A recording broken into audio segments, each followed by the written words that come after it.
In this session, we are going to discuss about delta modulation. But before delta modulation, I want to give a brief discussion about the companding. So that was the topic related to the quantization.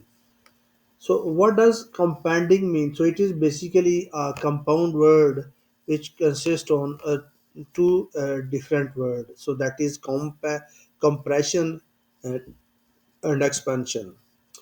So companding, so it is used for the non-form uniform quantization. So we have already studied different type of quantization. So the first one was the uniform quantization, and the second one was non-uniform quantization. So and for the non-uniform quantization, we use companding. It is required to be implemented to improve signal to noise ratio of weak signal. So that is why it is very important for the quantization purpose and for the digital modulation. So we know that the quantization noise is equals to that we have already derived in our previous session. That is equals to delta square by 12, and this is also represented by the sigma q square, which is known as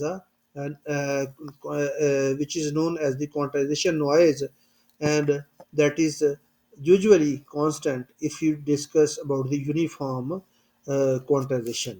So if you discuss the uniform quantization, that then this value remains constant. But if you discuss non-uniform, so for the non-uniform means so you are varying the step size as well. So if you are varying the step size, then the quantization noise will also vary.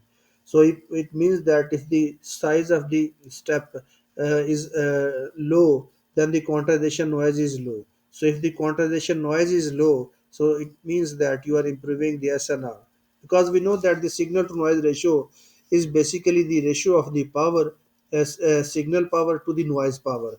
So if you reduce the quantization step size, so it will reduce the quantization noise. So if the quantization noise or the noise power reduced, so that means that the signal to noise ratio will improve. So companding basically is a combination of two words. So the first one is compression and the second is expansion. And you can write the block diagram in this format: compressor, uniform quantizer, and then expander. So give that input here and you are getting the output there. So if I give the example of the compressor, so compressor mean I want to draw a linear graph here like this one, and this straight line is the linear line, and so you can see what compressor does. So if the input is very low, so at this point, so if the input is very low, or you can say for lower value of input, it usually amplify, like amplification is very high. You can see the amplification is very fast. But if the value of the input is higher, like the value of the input is very higher, you can see the attenuation, you can see the it gives the fix, like the amplification is not that higher, it is approximately fixed. So, or you can say that it amplify the low signal and attenuate the strong signal. Means a strong signal it will attenuate and the low signal it will amplify. And on the other hand of the expander, so again you have same graph, and this is the linear curve. And what does that? So compounder is expander is the invert of that. You can see if the value of the input is very low, so you can see low or weak signal, then the output is attenuated. Like here the output is very less, the output value is very low. And if the value of the input is very high, then you can see the amplification is very fast. So that is why it is fastly amplified. And further you can draw the complete diagram. So if this is the compression, and then the second one is the, so this one is for the expander. So companding characteristic is in this format: input and then output. So you can see this is the compression and this one is the expander, and this line is the linear line. The second type is the delta modulation. After the pulse code modulation, so delta modulation is also a special type of differential that pulse code modulation that we have explained in our previous session. So it is a special type of the DPCM where we use error function with only two level in quantization, like L is equals to 2 raised to power n usually. So this is used for the PCM, but for this one we use 1 bit. So 1 bit quantizer or 1 bit encoder. So if n is 1, so it means that 2 raised to power 1, which is equals to 2. So it shows that 1 bit encoder in a delta modulation. So which is either 0 or 1, because only you have only two level, either 0 or 1. So it means that you are decreasing n. So if you are decreasing n, so it means that you are decreasing the bandwidth requirement as well. So if you are decreasing the bandwidth requirement, so it means that you are having a beneficial. So the sampling rate. So it means that it will also cost you less. So if it is less f of s, so it means that the bit rate will also be less. So if the bit rate is less, though, then speed is also less. But what you are usually need, you need higher speed. So for higher speed, you need to increase fs.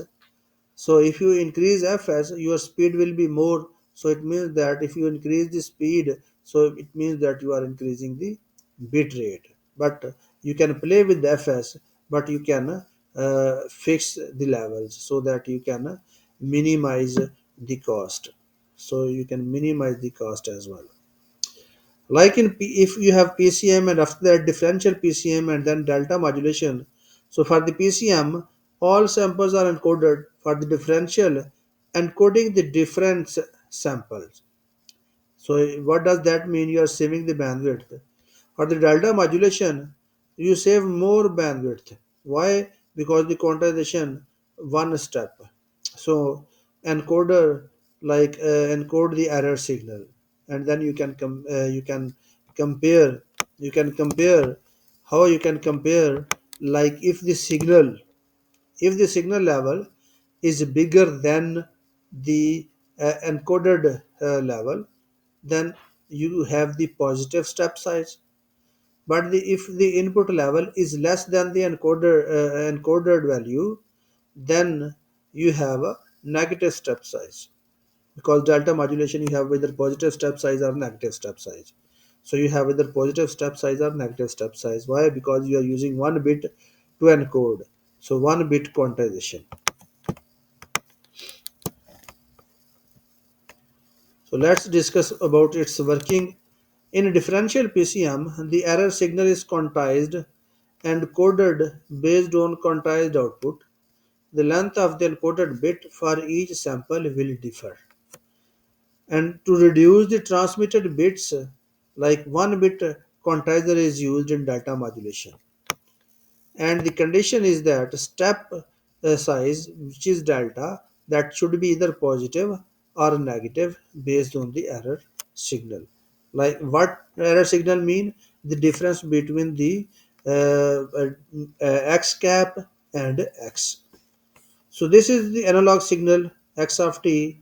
Then you give that analog signal to the sampler, and then here in sampler it will calculate the error signal like x of nts and x cap of nts, and then after that you're getting the error signal, which is en of ts. Give that error signal to 1 bit quantizer, and then this is the error of the quantized, or you can see quantization noise, and then this is pulse train is given, multiply that pulse train with that error, and then you are getting the del- delta modulated signal. What is eqnts? Based on the error signal ents, and error signal is based on difference between the x and x hat. Like you can define the error signal ENTS. So that error signal ENTS, which is the difference between these two values, x of NTS and x cap NTS. So the difference of x NTS minus x cap NTS. If x NTS is bigger than n cap NTS, then the step size is positive. If it is less than the that one, then the error is negative. Like this, the step size is positive if your x nts is bigger than x cap nts, and the delta step size is negative otherwise. Or you can say that x delta dm is equals to that error signal, and then you are multiplying with the impulse signal.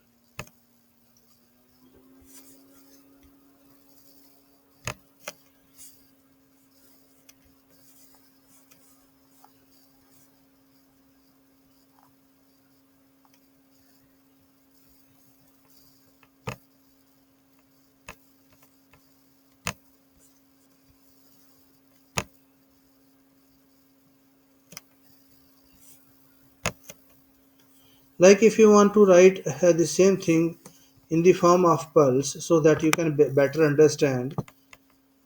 So if this is the pulse, so rather than looking at this pulse, I think better to look at this pulse. So this pulse is looks more probably a better look at this pulse. So this is a positive pulse. This is also good, but this looks a bit more complicated. So for better understanding, so let's have this signal xt. So this blue line is xt. So if I increase this size, so you can see this blue curve is xt, and this red is the difference between that curve. So you can start from here first at first. So if you wanna start from here, so you can see your x is bigger. Your x is bigger than the difference. Usually the at initially the step size is positive always. So you are sampling here, you are sampling the curve, this analog signal you are sampling because you are giving the analog signal to the sampler, and the sampler will sample the signal. So usually the first step, because there's a no reference point, there's a no reference value at the start. So that is why at the start you are usually taking the positive step size. Step size is positive, go upstairs, and then again moving this side. So if you cut this sample line, so you can see, so this line is known as m hat, and this actual line is known as m. So that is your signal m. So you can see, so m is bigger than m hat, so that is why it is again positive. So again positive, and then moving here, so again this line here, and m is upstairs here, so it means that m is bigger than m hat, so that is a positive. Then again going here, so then this is again m hat is less and m is bigger, so that is why again positive here and going there. So at this point you can see this m hat is bigger and m is lower, so that is why it is negative delta step size. Then here and going there, so again you can see here, so if it is m hat is bigger, oh sorry, m is bigger than m hat, so this is m hat and this is m, so m is bigger than m hat, so that is why again positive, and then so on. So this way you can calculate the delta modulation. What is on the receiving side? A receiver looks like this. The receiver, you can have the decoder. After the decoder, you can get the error value, and then here after some delay, you are getting the m cap value, and the difference of between these two, you are getting the mkts value, and then using the low pass filter, you will get the mt value. What is the advantage? We have already discussed. You are using the low number of levels, so n is only one bit, so that is why the bandwidth requirement is very low. So the second, because you using only one bit, only two levels, so that is why the construction or implementation is very simple. It has some drawbacks as well. First one is granular noise, and the second one is slope overload distortion, slope and step size. So slope overload distortion and granular noise, these are the true drawbacks for this delta modulation. So I hope that you understand this session very well, but if you have some question or you want to discuss some few points, you are most welcome. You can write your comment in the comment box, and we will try our best to answer the question. Thank you for watching the video.